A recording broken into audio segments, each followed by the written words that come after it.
What if I told you a guy once hijacked the plane, got paid $200,000 in cash, jumped out of the rear door with a parachute, and was never seen again? Sounds like a Hollywood ending, right? But this wasn't fiction. This was real, and it's one of the greatest mysteries the FBI has ever tried to solve.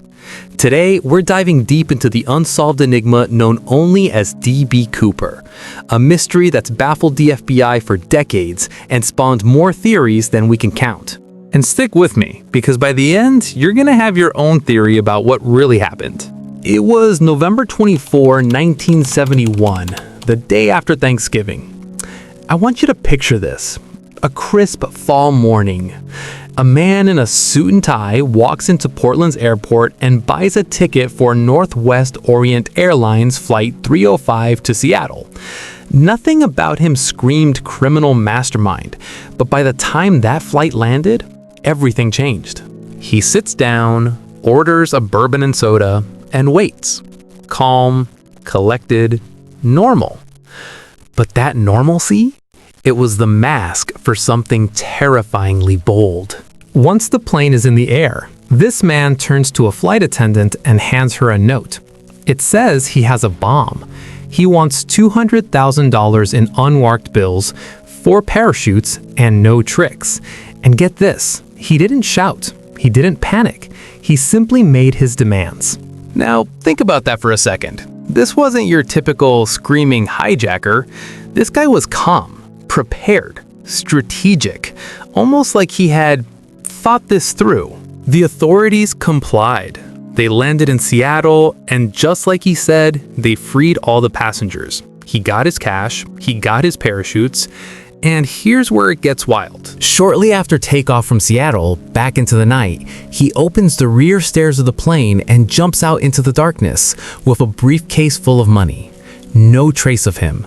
No captured video, no body, nothing. Now, if this were a movie, that would be the end. But in real life, that was just the beginning. The FBI launched an investigation that would last decades. It became one of the Bureau's most enduring cold cases. And to this day, no one knows who he really was, where he landed, or what happened to him. The FBI threw everything they had at this case. They interviewed thousands of suspects. They chased hundreds of leads. They even released the only sketch we have of the Skyjacker. But every trail went cold. And then, over the years, theories exploded. Some say he died on impact. Others believe he lived a whole life under a new name. The FBI officially closed the case in 1999, but it's still open in the public's imagination, and in some corners of the Bureau. Imagine jumping from a plane into the wilderness at night with a bag full of cash. If he survived, how did he manage it? Where did he go? Did someone pick him up? Did he miscalculate and die alone? We just don't know. Now, here's where things get even stranger. In 1980, a young boy discovered a small cache of decaying cash in the woods along the Columbia River. Guess what? Some of those bills were from the ransom money. That's the only physical clue tied to the ransom. But here's the twist. The FBI could never confirm if that confirmed he landed there or if someone planted it later. Think about that. The only money ever found from the case was just a fragment. That means either he barely made it or someone picked him up and kept everything else. So what actually happened? Let's talk theories. And trust me, the wildest ones are the ones that stay with you. Theory number 1. He died out in the wilderness. He jumped into terrain so rough that even a seasoned outdoorsman would struggle. Theory number 2. He survived, shed his identity, and lived to a normal life. No one ever suspected him. Theory number 3. The most chilling. That someone else was waiting for him on the ground. And that's just scratching the surface. Every clue, or lack thereof, breeds another possibility. Here's the part that messes with your head the most. The FBI, after years, finally closed the case and archived it, but not because they solved it. They closed it because even they ran out of leads. That means the most powerful crime-fighting agency in the world, after all its might, couldn't figure out the fate of one man who walked onto a plane in 1971. And that's what makes this story so uniquely eerie. It wasn't an alien encounter or a cryptic ancient script. Just a man, a parachute, and a night sky. So here's where I want you to think.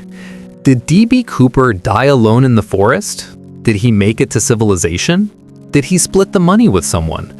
Or did he have help from the start? And here's the part that keeps this mystery alive. We still don't have answers. The FBI's files are full of questions. The evidence is riddled with gaps. And the man known as D.B. Cooper might be out there. Or gone forever. So I want to hear from you. In the comments below, what do you think happened to D.B. Cooper? Drop your theories, your wildest ideas, even your gut instincts. Because in a mystery like this, sometimes your guess is as good as the next. Thanks for watching. And remember, sometimes the greatest mysteries aren't hidden in ancient ruins or secret vaults. They're hidden in plain sight, waiting for someone brave enough to ask the right question.